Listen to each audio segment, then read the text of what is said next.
అలా నేను మిస్సేసరావు. హైదరాబాద్లో సెకండ్ సేల్స్ అనేవి మొన్నటి వరకు మార్కెట్ చాలా బాగుంది అనేటువంటి టాక్ ఉండేది.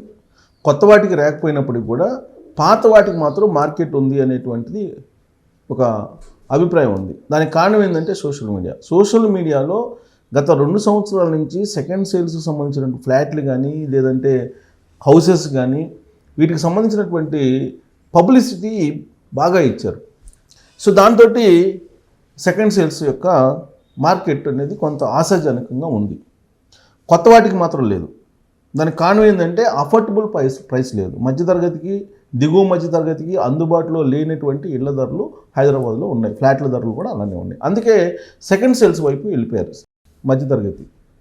అది కాస్త ఇప్పుడు హై రేంజ్కి తీసుకెళ్ళిపోయారు, ఎక్కువ ధరలకు తీసుకెళ్ళిపోయారు. ఇది తీసుకెళ్ళింది ఎవరంటే అవగాహన లేనటువంటి సోషల్ మీడియా. దానికి కారణం ఏంటంటే ఇప్పుడు సెకండ్ సేల్స్కి సంబంధించినటువంటి ఒక ఫ్లాట్ అమ్మకానికి పెట్టారు అనుకుందాం. ఆ ఫ్లాట్ ధరని ఎలా నిర్ధారిస్తారు అని అంటే ఇప్పుడు సోషల్ మీడియాలో ఉండేటువంటి వాళ్ళు ఎలా చేస్తున్నారు? అన్డివైడెడ్ షేర్స్, యూడిఎస్ అంటారు.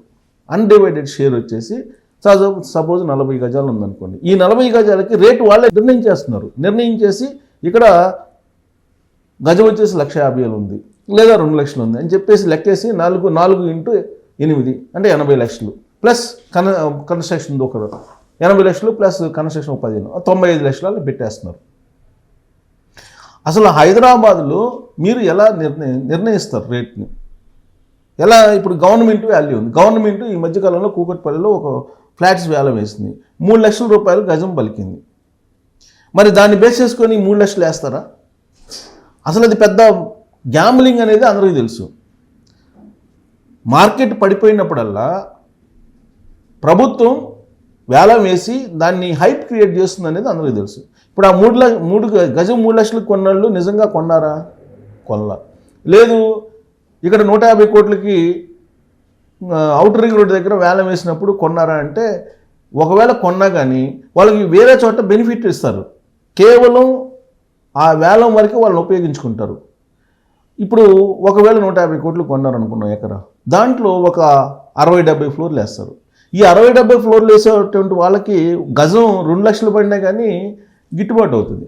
అందుకే వాళ్ళు హై రైజర్కి వాళ్ళు 80 ఫ్లోర్లు వేస్తారు కాబట్టి వాళ్ళకి ప్రాజెక్టులు మిగులుతాయి, అమౌంట్ మిగులుతాయి. ఈ రేట్ని గజం 2 లక్షల రేట్ని అంటే ఒక ఎకరా 150 కోట్లకు కొన్నటువంటి వాళ్ళతో పోల్చుకొని పక్కన వాళ్ళు కూడా నాది గజం 2 లక్షలు అని చెప్పేసి 200 గజాలు 300 గజాలు 500 గజాలు ఉన్నటువంటి వాళ్ళు కూడా కంపేర్ చేసుకుంటున్నారు.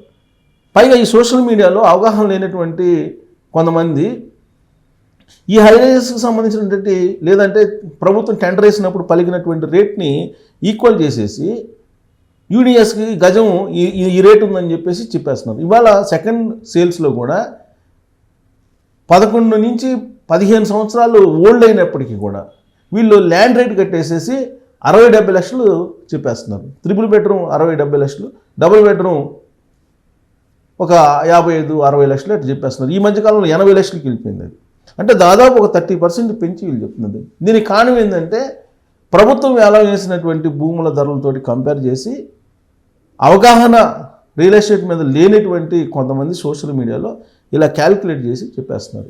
ఇది ఒక మోసం. సోషల్ మీడియా అవగాహన లేనటువంటి విధంగా చేసినటువంటి ప్రచారం కారణంగా ఇవాళ సెకండ్ సేల్ మార్కెట్ టోటల్గా కొలాప్స్ అయిపోయింది. ఇక రెండోది, ఈ సోషల్ మీడియాలో ఏం చేస్తున్నారు? పలాని ఇల్లు లేదంటే పలాని ఫ్లాట్ సేల్కు ఉంది అని చెప్తున్నారు. సేల్కు ఉందని చెప్పేసి వాళ్ళు వీడియో తీస్తున్నారు. వీడియో తీసి దాన్ని వాళ్ళ యూట్యూబ్ ఛానల్లో పెడుతున్నారు. పెట్టేసి దాని రేట్ వచ్చేసి సపోజ్ ఒక 70 లక్షలు ఉందనుకోండి, 60 లక్షలకి పెడతారు. లేదంటే 45 లక్షలకి 50 లక్షలకి పెడతారు. అది చూసినటువంటి వాళ్ళు ఇది ఏదో రేట్ తక్కువగా ఉంది, ఇది తీసుకుందాం అని చెప్పేసి అక్కడ డిస్ప్లే అవుతున్న నెంబర్కి ఫోన్ చేస్తారు. ఫోన్ చేస్తే వాళ్ళు మీరు సబ్స్క్రైబ్ చేసుకొని సబ్స్క్రైబ్కి అమౌంట్ అవుతుంది, ఈ అమౌంట్ పే చేస్తే మీకు వేరే నెంబర్ ఇస్తాం, ఆ నెంబర్ని మీరు అప్రోచ్ అవుతురు కానీ అని చెప్పేసి చెప్తారు. ఇది ఒక మోసం. ఇలా అనేకమైనటువంటి యూట్యూబ్ ఛానల్స్ మోసం చేస్తున్నాయి. సబ్స్క్రిప్షన్ 50 రూపాయలే కదని కట్టేవాళ్ళు కూడా ఉన్నారు చాలామంది. కట్టిన తర్వాత వాళ్ళు ఏదో నెంబర్ ఇస్తారు, ఆ నెంబరు వాళ్ళది కాదు, వేరే వాళ్ళు ఎవరిదో. వాళ్ళు 4-5 సార్లు ఉదయాన్నే రండి, సాయంత్రం రండి, మధ్యాహ్నం రండి ఏదో చెప్తారు. ఒక 5-6 రోజులు ట్రై చేసి వీళ్ళ పనిలో వీళ్ళు ఉంటారు. రూపాయలు మాత్రం వాడికి సబ్స్క్రిప్షన్ పోతుంది యూట్యూబ్ ఛానల్ వాడికి. ఇలా ఒక పెద్ద దందా నడుస్తుంది. ఇక రెండో దందా ఏంటంటే, ఈ సబ్స్క్రిప్షన్ దందా ఒకటైతే, ఇంకా రెండో దందా ఏంటంటే, మీకు ఆ ఫ్లాటో లేకపోతే హౌస్కి సంబంధించినటువంటి వీడియో షూట్ చేసి పెడతారు. పెట్టిన తర్వాత దాని సబ్స్క్రిప్షన్ అంటే దాని వ్యూస్ పెంచుకోవడానికి మీకు ఎక్కడో ప్రగతి నగర్లో మీకు ఫ్లాట్ ఉందనుకోండి, దాన్ని జేఎన్టీ పక్కన జేఎన్టీ అని పెడతాడు.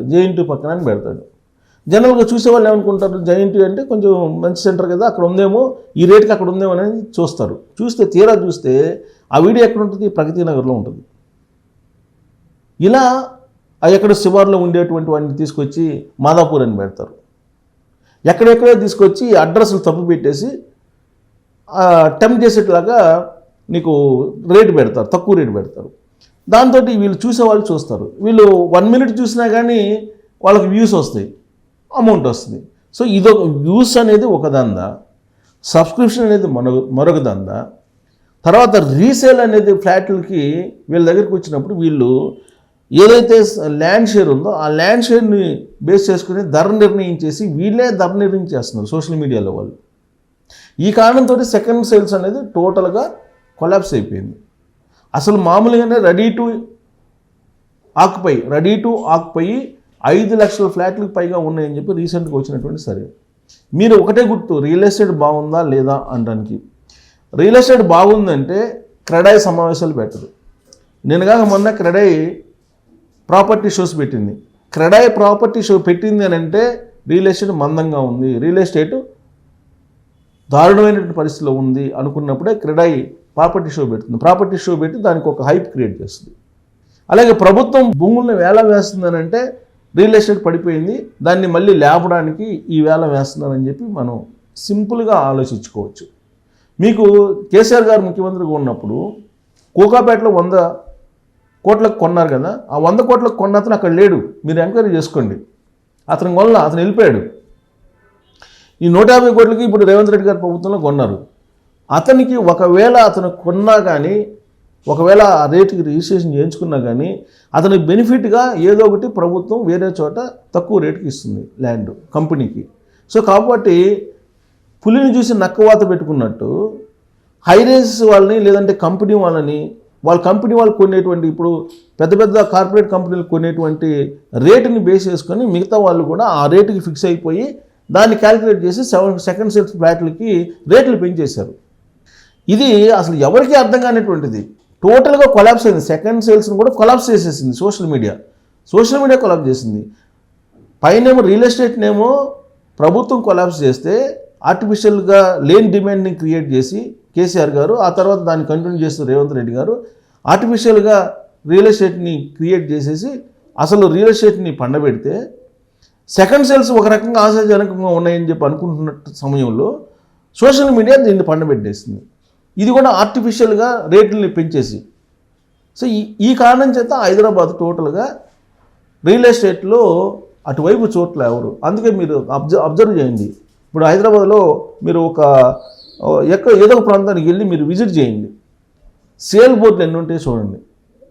సేల్ బోర్డులు దాదాపుగా ప్రతి 10 ఏళ్లలో ఒకటి కనపడుద్ది మీకు సేల్ బోర్డు. ఎందుకు కనపడుతుందని అంటే వాళ్ళు ఎక్కువ రేటుకి చెప్తారు, ఆ రేటుకి కొనరు. కారణం ఏంటంటే సోషల్ మీడియా. ఈ సోషల్ మీడియా వచ్చిన తర్వాత ల్యాండ్ రేట్ అనేది ఎక్కడో హైరైజ్ కంపెనీలలో హైరైజ్ బిల్డింగ్ కట్టడానికి కొన్నటువంటి భూముల వాల్యూని దీనికి కూడా క్యాలిక్యులేట్ చేసి వేసేస్తూ ఉన్నారు. సో సోషల్ మీడియా మాఫియా అనేది real estate second sales real ఎస్టేట్ని కంప్లీట్గా పాతిపెట్టింది అని చెప్పొచ్చు. మరి అట్లీస్ట్ ఇదైనా తెలుసుకొని ఈ సోషల్ మీడియా మాఫియా ఏదైతే ఉందో, సోషల్ మీడియాలో సంబంధించినటువంటి కొంతమంది మోసం చేసే సబ్స్క్రిప్షన్ పేరుతో డబ్బులు కట్టించుకుంటున్నారు. అలాగే వ్యూస్ కోసం తప్పుడు సమాచారం ఇస్తున్నారు. వాస్తవాలకు భిన్నమైనటువంటి సమాచారాన్ని పబ్లిక్లో తీసుకెళ్ళి టోటల్గా రియల్ ఎస్టేట్ రంగాన్నే కూల్చివేస్తున్నారని చెప్పి భావించవచ్చు. మరి దీని మీద మీ అభిప్రాయం ఏంటంటే తెలియజేయచ్చు. Thank you.